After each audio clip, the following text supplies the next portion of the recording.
नाज़रीन इकराम अस्सलाम वालेकुम।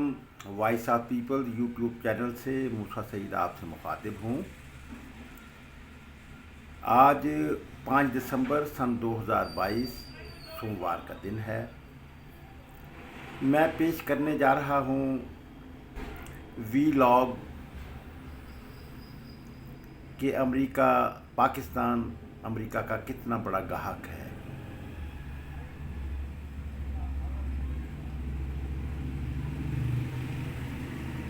एक खबर रिलीज हुई है अनऑफिशियली सोशल मीडिया पर, लेकिन है वो दुरुस्त। उसकी सेहत पर अभी तक उसके बारे में कोई तरतीब नहीं आई। वो ये है कि पाकिस्तान की घी इंडस्ट्री ने, यानी घी इंडस्ट्री के मालिकान ने अमेरिका से सोयाबीन इंपोर्ट की और वो कराची आई और उसके शिपमेंट के हवाले से क्लियरेंस नहीं दी जा रही, इसलिए कि वो मुज़र सेहत है,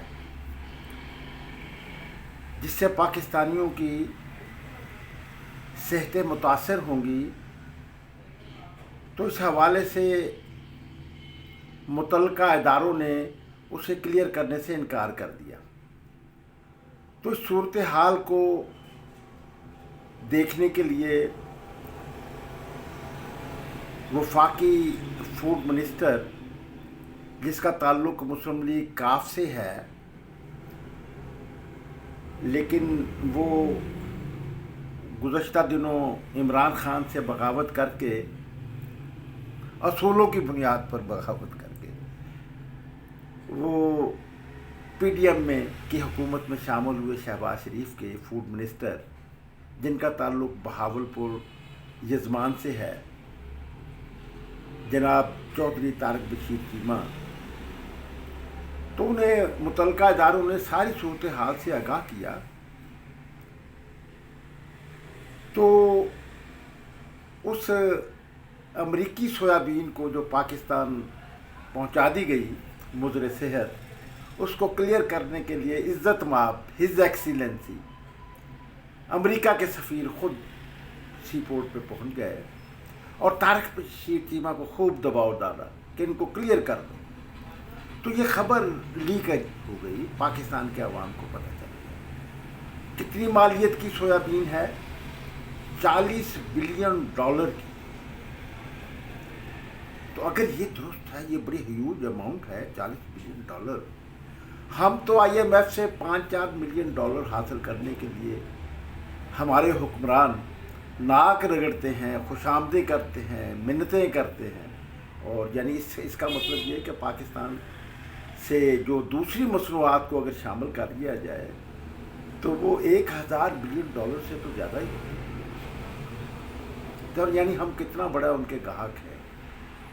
तो फिर इस गाहकी को कायम रखने के लिए अमरीकी क्यों नहीं पूरा अपना एक सिस्टम कायम करेंगे, जो कि पाकिस्तान पर एक गुमाश्ता अपने निज़ाम का एक सिस्टम कायम किया हुआ है, इक़्तिसादी सिस्टम। फिर उस इक़्तिसादी सिस्टम को बचाने के लिए, महफूज रखने के लिए इंतज़ामी, और फिर इंतज़ामी को कवर अप करने के लिए मजहबी और सियासी इंस्टीट्यूशंस, हमारे तालीमी इदारे उनके मैकार्थिज़म के मुताबिक उन्हीं के होल्ड में रहे। यहाँ पे वही अवाम को वही सोचना सिखाया गया जो वो चाहते थे अपने निज़ाम के लिए। तो नाज़रीन इकराम, मुझे इस मौके पर अब देखते हैं कि हमारे हुक्मरान एलीट क्लास, जिनसे कोई तवक्को तो नहीं की जा सकती, कि वो कितना स्टैंड लेते हैं। चौधरी तारक बशीर चीमा कितना स्टैंड लेते हैं कि वो अवाम की खातिर क्या इस पर रिज़ाइन करके आ जाएंगे वजारत से, या फिर उसमें कुछ गिव एंड टेक हो जाएगा और मामले को रफा दफा कर दिया जाएगा और पाकिस्तान के अवाम को मुज़र सेहत घी खिलाया जाएगा।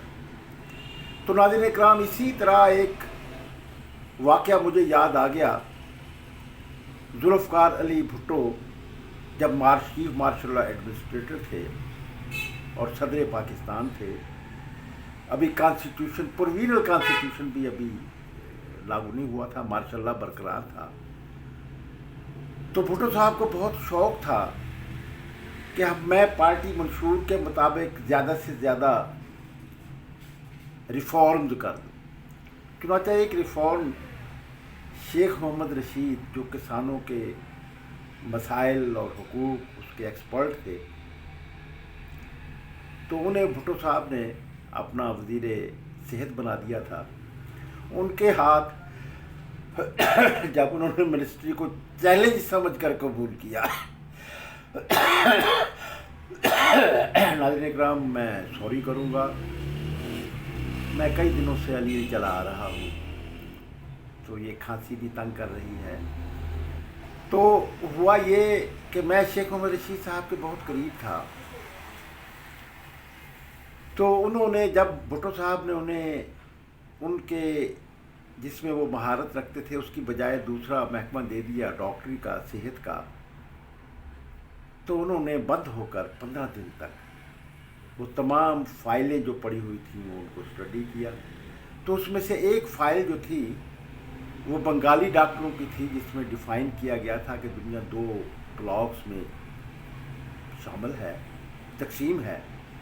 एक सोशलिस्ट ब्लॉक है, एक कैपिटलिस्ट ब्लॉक है। पाकिस्तान कैपिटलिस्ट ब्लॉक के साथ वाबस्ता है और अंडर हैंड वाबस्ता है, बराबर नहीं, अंडर हैंड, यानी गुलामाना तरीके से वाबस्ता है। तो एक सोशलिस्ट ब्लॉक है, कम्युनिस्ट ब्लॉक, जहाँ पर के दवाइयाँ जेनरिक नामों से बेची जाती हैं, यानी असल नाम से बेची जाती हैं। लेकिन कैपिटलिस्ट ब्लॉक, जिसको कि अमरीकी लीड कर रहे हैं, वहाँ पर कंपनियाँ जो हैं वो ब्रांड नेम रजिस्टर्ड करवाती हैं और ब्रांड नेम से बेचती हैं।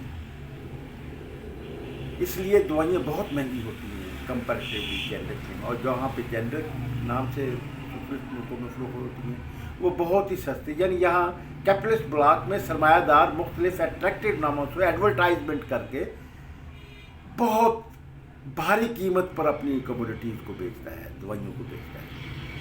तो शेख मोहम्मद रशीद ने इस चैलेंज को कबूल किया और उनका कि पाकिस्तान में भी मैं ये सोशलिस्ट इस्लाहात, जेनरिक नेम के इस्लाहात में नाफिज कराऊँगा।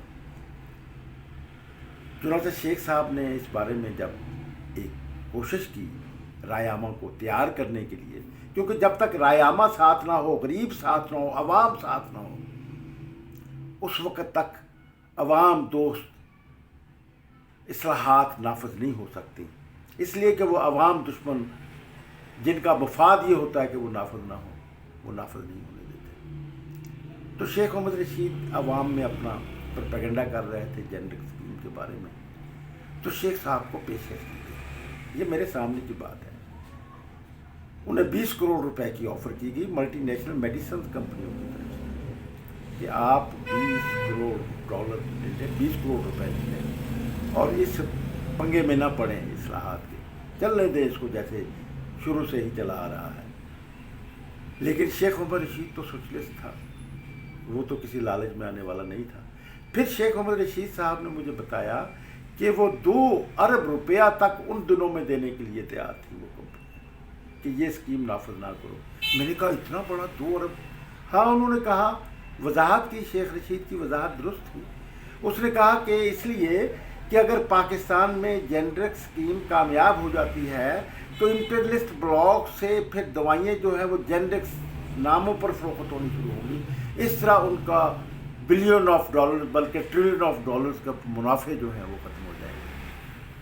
तो इसके लिए फिर 2 अरब रुपए तो कोई ऐसी बड़ी बात नहीं। यानी वो शेख रशीद को जो थे वो मानते थे।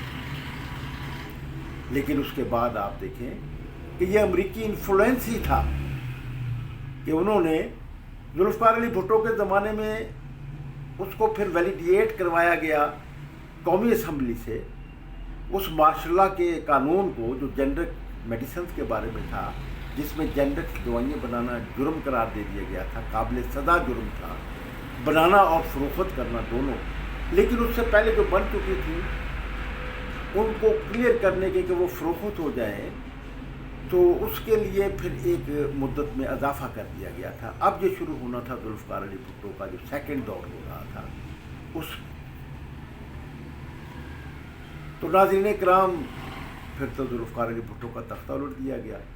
پھر تو یہاں پر مکمل امریکی جو کہ امریکہ کے سامنے رجسٹ نہیں کر سکتے تھے بلکہ ان کے یس مین تھے. اسلام کو بھی امریکہ کے لیے استعمال کرنے والے لوگ شامل تھے جو حکمران بنے. تو انہوں نے اس جینڈر اسکیم کا دیا پانچا کر دیا دباؤ ڈال کر. اب دیکھنا یہ ہے اچھا وہی اسکیم اس کو ایک متبادل کے طور پر اگرچہ اتنی اسٹرانگ تو نہیں جتنی کہ پاکستان میں آج سے 40 سال پہلے کی جا رہی تھی ذوالفقار علی بھٹو کے دور میں، لیکن مودی حکومت نے اتنا ضرور کیا کہ لوگوں کو ریلیف دینے کے لیے ساتھ ساتھ جنرک میڈیسن اسٹور بھی میڈیسنس کے اسٹور بھی کھلوا دیے. تو ناظرین کرام یہ ہے داستان پاکستان کی. عمران خان صاحب نے بات اس کے اوپر لوگوں نے یقین کیا تو یہ لوگوں میں اس بات کی کافی خبریت موجود ہے کہ پاکستان امریکی انفلوئنس میں چل رہا ہے. اور پھر عمران خان نے بھی اپنے موقف کو طاقتور بنانے کے لیے ذوالفقار علی بھٹو کا حوالہ تو پیش کیا تھا اور عوام سمجھ بیٹھے. لیکن ہم یہ سمجھتے تھے کہ عمران خان صاحب یہ بہت بھاری پتھر اٹھا نہیں سکے گا کیونکہ وہ اس ایلیٹ کلاس کا نمائندہ ہے، وہ اس مڈل کلاس کا نمائندہ ہے جو کہ اسٹینڈ نہیں لیا کرتی. اور پھر اس کی پارٹی کی فارمیشن جو ہے وہ بھی تو ایلیٹ کلاس ہی کے کنٹرول میں ہے. تو وہ تبدیلی کیسے لائے گا، وہ کیسے اسٹینڈ. تو ہم یہ سمجھتے تھے کہ وہ چنانچہ آج ہم یہ خبریں سن رہے ہیں اور سابق وفاقی وزیر جو کہ اسپوک مین ہیں عمران خان صاحب کے، سینئر وزیر ہیں، عہدیدار ہیں پی ٹی آئی کے، وہ ہفتے میں 1-2 بار امریکی ایمبیسڈر سے ملاقاتیں کر رہے ہیں. تو وہ کیا ملاقاتیں ہیں؟ وہ کہتے ہیں، ویسے انہوں نے اپنی صفائی میں یہ کہا کہ ہم یہ سفیروں سے دنیا بھر کے سفیروں سے ملتے رہتے ہیں. بھئی وہ چین کے سفیر سے تو نہیں ملتے، دوسرے سفیروں سے روس کے سفیر سے نہیں ملتے. وہ امریکی سفیر کے اصل میں در دولت پر سجدہ ریز اس لیے ہو رہے ہیں کہ ہمیں آپ نے نکالا ہے، آپ بہت طاقتور ہیں اور ہم آپ کے بہت ہی زیادہ وفادار قسم کے لوگ. تو وہ اقتدار میں آنے کے لیے انہوں نے اب وہی راستہ اختیار کیا ہے جو کہ پی ڈی ایم نے اختیار کیا ہے اقتدار میں آنے کے لیے. تو ناظرین کرام یہ ہے، اب دیکھنا یہ ہے کہ جو سویابین کے مضر صحت سویابین، امریکی سویابین، پاکستان کے عوام جو ہے وہ اس کا گھی کھاتے ہیں یا نہیں کھاتے. ناظرین کرام میں اجازت چاہوں گا. امید ہے کہ آپ کو میرے ان خیالات پسند آئے ہوں گے. اگر پسند آئے ہیں تو میں آپ سے یہ ضرور کہوں گا کہ پھر اسے عوام تک ضرور پہنچائیں. ناظرین کرام میں اجازت چاہتا ہوں. وائس آف پیپل آپ کا یوٹیوب چینل ہے، بس اتنا ہی کافی ہے. شکریہ. خدا حافظ.